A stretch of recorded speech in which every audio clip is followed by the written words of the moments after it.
All right, welcome back. You're still watching Africa's Finest Breakfast Show, and indeed, we're still talking very salient issues as regards our national life.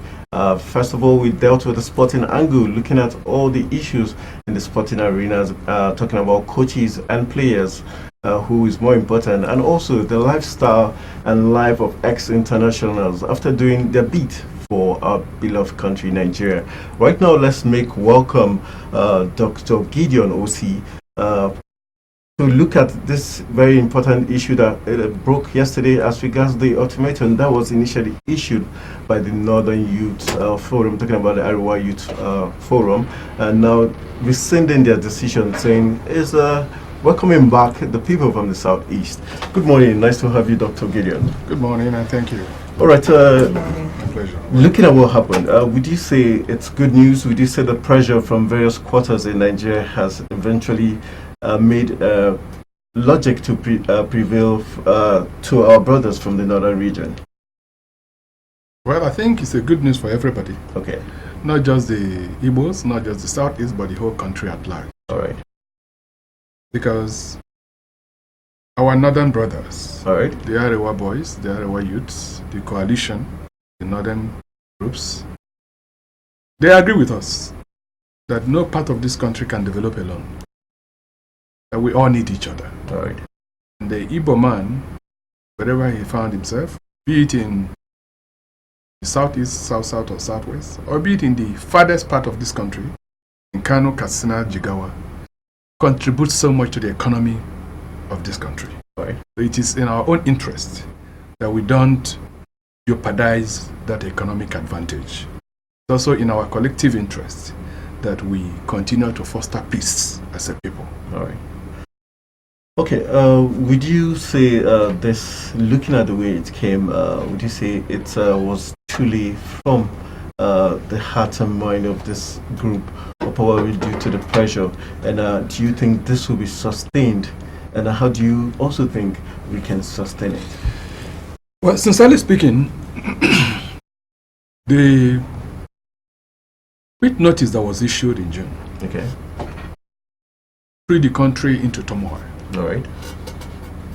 Now, when you speak, the young people, when we speak, the chances that we'll carry them out are very high. So there was palpable fear everywhere. Whatever led to that quick notice is not for us to delve back into. But suffice it to say that following the quick notice, several stakeholders, national players, began to intervene. Okay. Several meetings were called. We at the Nigerian Youth Dialogue Group that believe in dialogue, we also reached out to them, and we reached out to Southeast youth leaders. We agreed that dialogue was the best way to handle the situation. All right. And I'm happy that they listened to higher sense of reasons. Sometimes you may take a step in error, or out of anger, or due to other reasons that you were pushed beyond your own control to take such decision. And when these sort of decisions affect the life of fellow citizens, other Nigerians, that can possibly tilt the country into crisis, it becomes imperative to review this strategy. So we spoke to them, and I'm happy that they listened. Okay. Today they have withdrawn the quick notice. That is not the solution to the whole problem. Okay. The quick notice withdrawal is the beginning, because we must keep talking. It is time for us to address those challenges, those issues that have bedeviled this country. That is the reason why the quick notice was issued in the first instance. Okay. Those issues that has provided the Nigerian youths the reasons to be so angry with one another. It's time to handle them. So you see, they say when there's a wound, and is being treated, one also has to know the genesis of the wound. But is it more important to actually know the reasons why this came up in the first place, the reason for the quit notice, so it can be looked into in the sense that it may even become constitutionalized, that for this to come up in the first place, let there be certain things in place that could avoid such things, because it is really sensitive. That was really a key point in the history of Nigeria, because it really was going to call for a lot of disunity and all that. So shouldn't there be a way to sensitize these people that actually started it in the first place, calling for the withdrawal, of the Igbos and all, so that something can be put on ground for the people to come after, not to think of just easily getting up and bringing this up again? I think I like the scenario you painted. Thank you. When there's a wound, you don't just look at the source of the wound. The source is important. Okay. Because the source of that wound can, as a matter of fact, determine the nature of the wound. Is it going to be a blunt wound or a deep one? Okay. The source of the wound will also determine the possible kinds of infections you would have. Okay. Because if the wound came from a sterilized equipment, there will be no infection. If it came from a very dirty equipment or item, the chances of having tetanus and other kinds of infections exist. Knowing the source is important, but above all, knowing also the capacity of the body, the immunity system of that body, Okay. will also help in determining how bad that wound will go. The Nigerian system as a whole has poor immunity. We are bedeviled by so much ethnic and religious differences. We've not been able to understand ourselves so much that we can put them aside and move forward as a country. It's part of the genesis of this problem. All right, with what you've said now, obviously it means there's need for this word that has been up and about, restructuring. Could restructuring actually be the key to solving this, knowing the extent of the wound, if it's infectious? What should be administered? What should be administered permanently? Are we going to go back to the fact that there's need to restructure, there's need to look at the constitution all over again, there's need to look at the 1963 constitution, which everybody's pointing fingers to say probably that could be the key to our success? I keep wondering why people are afraid and running away from restructuring. It doesn't make sense. Is it the word, the fact that probably current government or current stakeholders don't want to be associated with the word restructuring, not to seem as if they got the cure of Nigeria's problem from someone who is out of office? Could that be? We must remember, Okay, that government will come and government will go. definitely. But the people will remain. The country will remain. If we want to build a very strong country, we must follow standard rules, ways of building such a country. It's not negotiable. All right. And if something is not working, it is just wise that you change strategy. You can't do the same thing over and over and expect to get a different result. True. Even in our private homes, over time you do renovation, you do restructuring of a building to meet other needs, to meet as generations come and go, as times come and pass. You might require to change the looks in order to meet the current need at that point in time. What Nigerians need at the moment, what can keep us together, definitely cannot exist without restructuring. It's imperative, because the agitations here and there are born out of genuine concerns, be them in Southwest, in the Southeast, or in the North. They are born out of genuine concerns, and this concern should be looked at. There's no need to run away because of political advantages. Okay. If politicians are comfortable by what they are gaining, and as such they are not willing to confront the issues that will keep Nigeria together, if this country disintegrates, if anything goes wrong and we are no longer together, they will lose all that they are benefiting from. So it is better we face our challenges and face them squarely. So, would you like to roll out what you think, now that we know what the issues are, would you like to roll out the roadmap that you think is going to take us to where we desire to be as a country? Thank you. First, we need national reorientation. We must make the younger generations who are coming after us to know that the need to have one indivisible, united country is imperative. Okay. 2, our leaders, the politicians, the political class, must wake up from their slumber and know that governance is about the people. That leadership is service. Leadership is not business. It's not trading. You are not going into leadership in order to make money. You are not going to governance in order to acquire properties. No, you are going in there to serve your people, to structure the country, and to make sure that the masses feel the importance of government. Otherwise, it will be lost. Then, the sharing formula of everything that comes into this country, be they resources or positions, every Nigerian should feel deep down in his heart that justice has been done.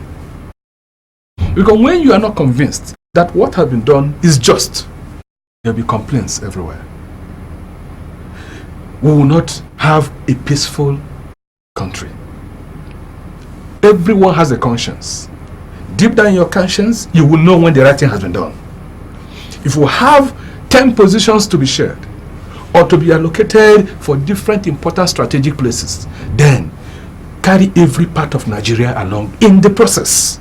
Do not be afraid that one particular group or the other would not be able to deliver in the national interest. That is what is causing the problem. Because if we have this high level of suspicion against each other, we can't go far.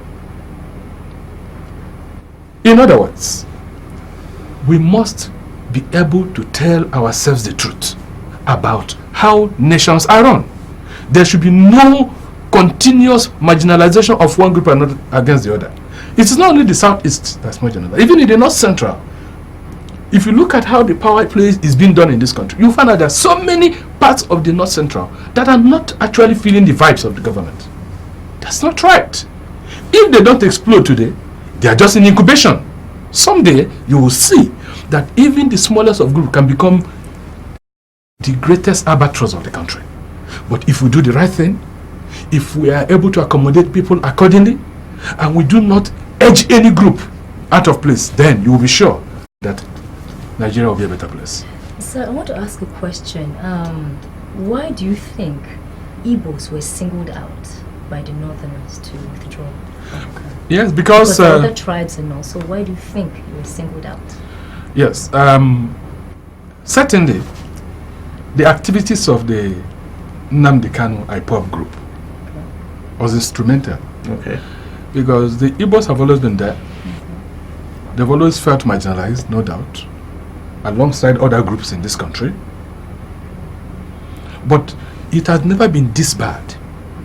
The level of agitations, use of abusive languages, the level of disunity that we have today is unprecedented. And it's obvious that something nasty was going to happen either way. So the quit notice was a response to the agitations you have in the Southeast. All right, before we let you go, you've mentioned the advantages and disadvantages of what we're facing right now. You've also made mention of the fact that there's need for change, restructuring, and anything to put us united. Do you think the current setup can give us what we want? Or do you go with it along the new trend of the not too young to run bill, policy, campaign? Do you think the young people of Nigeria are the ones that can deliver all this you've said? And how strategic would 2019 be in achieving this? Well, I must state clearly, I believe in restructuring. All right. But I even believe more in reconstruction. Because What's the difference between restructuring and reconstruction? if you have a 2-story building, All right.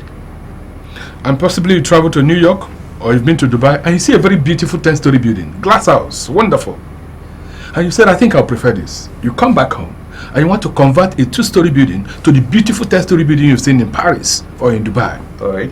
You are about committing suicide, because you cannot put the superstructure on a deficient substructure.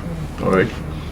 For you to have what you are looking for, the beauty and the functionality of what you are looking for, you need to reconstruct that 2-story building. So you pull down what you have already. You would be able to disintegrate and start from the foundation. And the foundation of every nation is in their constitution. Okay. You must, as a matter of fact, pay very strong attention to restructure and reconstruct that country to meet your demand. Okay? All right. Having said that, what we have on ground at the moment, I'm sorry to say, may not give us what we're looking for politically. All right. Because those in government, from what we are seeing, their body language, their expressions, their content does not show me that they will have the capacity and the willingness to do the right thing. It does not have to do with the current, say, the government in power today. It has nothing to do with the current government in power. It has to do with the current political structure, the political class. Therefore, I believe in the not too young to run campaign. The younger generation have a newer and modern way of doing their things. 2, the current educational system, some of them have acquired within and outside the country, puts them on the same ground to reason together. When a youth is talking to a fellow youth, the way they will understand it is different from when a youth is talking to an elderly man. Because the elderly man will always want to overload it on him that this is Africa, you must listen to the old man, even when what the old man is saying is wrong. In the developed world, people act according to information. No matter who brings the information to the table, if it's a superior information, superior idea, you adopt the superior idea. But that's not what happens here. So if you have the younger generation who will come together, be guided appropriately, and they reason amongst themselves, I'm sure they'll provide a better country, because it is them that have the next 20, 30 years or 40 years to contend with. If they destroy Nigeria, they feel the pain. If they don't, they enjoy it. For instance, when the other youths gave the ultimatum, Okay. their fellow youth from across the sub-regions also reached out to them. It was becoming youth talk to youth. We interacted. It's easy for me to tell you, my friend, this is what is obtainable, and you say this also can be obtained, and we understand each other.